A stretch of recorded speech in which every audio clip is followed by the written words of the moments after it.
పరమందు సింహాసనాసీనుడైన దేవాది దేవునికి నా హృదయపూర్వక వందనములు, స్తుతులు, స్తోత్రములు సమర్పించుకుంటున్నాను.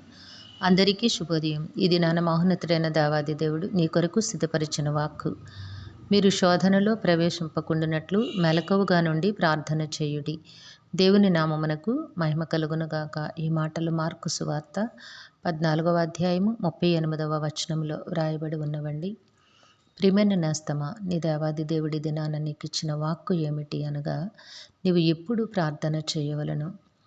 సాధారణంగా సమస్య వచ్చిన తర్వాత ఆ సమస్య నుంచి విడిపించమని, ఆ పరిస్థితుల నుంచి విడుదల కలిగి చేయమని, పరిస్థితులను మార్చమని ప్రార్థన చేస్తూ ఉంటావు. కానీ నీ దేవాది దేవుడు నీకు ఇస్తున్న వాక్కు ఏమిటి అంటే, శోధనలో ప్రవేశించకుండా ఉండినట్లుగా నీవు ప్రార్థన చెయ్యి. ఎందుకంటే ప్రార్థన ఆలకించే దేవుడు నీ పక్షమందున్నారు గనుక ఏ శోధనలోనికి, ఏ కీడులోనికి నీవు ప్రవేశించకుండా ఉండినట్లుగా ఆయన తన వాత్సల్యతను నీకు తోడుగా ఉంచి నిన్ను తప్పించే దేవుడై ఉన్నారు. కాబట్టి నేస్తమా, నీవు ఏ పరిస్థితిలో ఉండినా సరే దేవునికి ప్రార్థన చేసి దేవునికి అనుకూలమైన బిడ్డగా ఉండడానికి నీవు ప్రయత్నం చెయ్యి. ఎందుకంటే ఆత్మసిద్ధమే కానీ శరీరము బలహీనమని పేతురుతో చెప్పినప్పుడు, ఇట్టి రీతిగా నీవు ఎప్పుడూ కూడా నీ ఆత్మ దేవునికి దగ్గరగా, శరీరము బలహీనముగా ఉండినా లేక నీ చుట్టూతా పరిస్థితులు అంత అనుకూలముగా లేకపోయినప్పటికీ కూడా నువ్వు ప్రార్థన అన్నడు కూడా విడిచిపెట్టకూడదు. ప్రార్థన అనగా నీవు నీ దేవునితో మాట్లాడుట. కనుక నీవు ఏ స్థితిలో ఉన్నప్పటికీ, నీవు ఏ పరిస్థితిలో ఉన్నప్పటికీ కూడా ఆ పరిస్థితిని కూర్చి దేవుని సన్నిధిలో నువ్వు ప్రార్థిస్తూ ఉండు. ఎందుకంటే దేవుడు ప్రతి పరిస్థితిని కూడా నీకు అనుకూలముగా మారుస్తారు.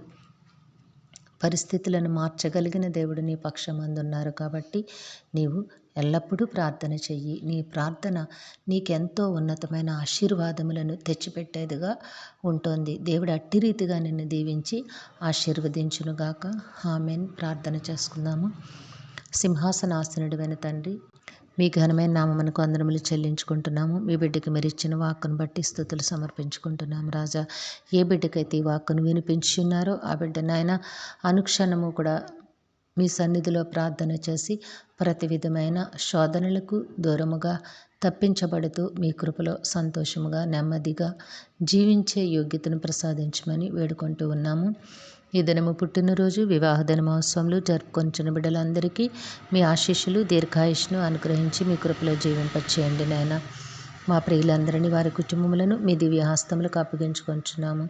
అందరికీ నీ కావలసిన ఆయురారోగ్యము, పరిపూర్ణమైన రక్షణ, దీర్ఘాయుష్ను, నెమ్మదిని ప్రసాదించి మీ శాంతి సమాధానంతో జీవింపచేయండి. మేలులతో ప్రతి బిడ్డ హృదయాన్ని తృప్తిపరచండి నాయన. కృపగలిగిన దేవుడా, బిడ్డలకు మంచి భవిష్యత్తును ప్రసాదించండి. విద్యాభ్యాసంలో ఉన్న బిడ్డలకు ఉన్నతమైన విద్యను, భవిష్యత్తును ప్రసాదించండి. బిడ్డలకి సకాలంలో చక్కని ఉద్యోగములు, వివాహములు, గర్భఫలములు ప్రసాదించమని వేడుకొంచు ఉన్నాము.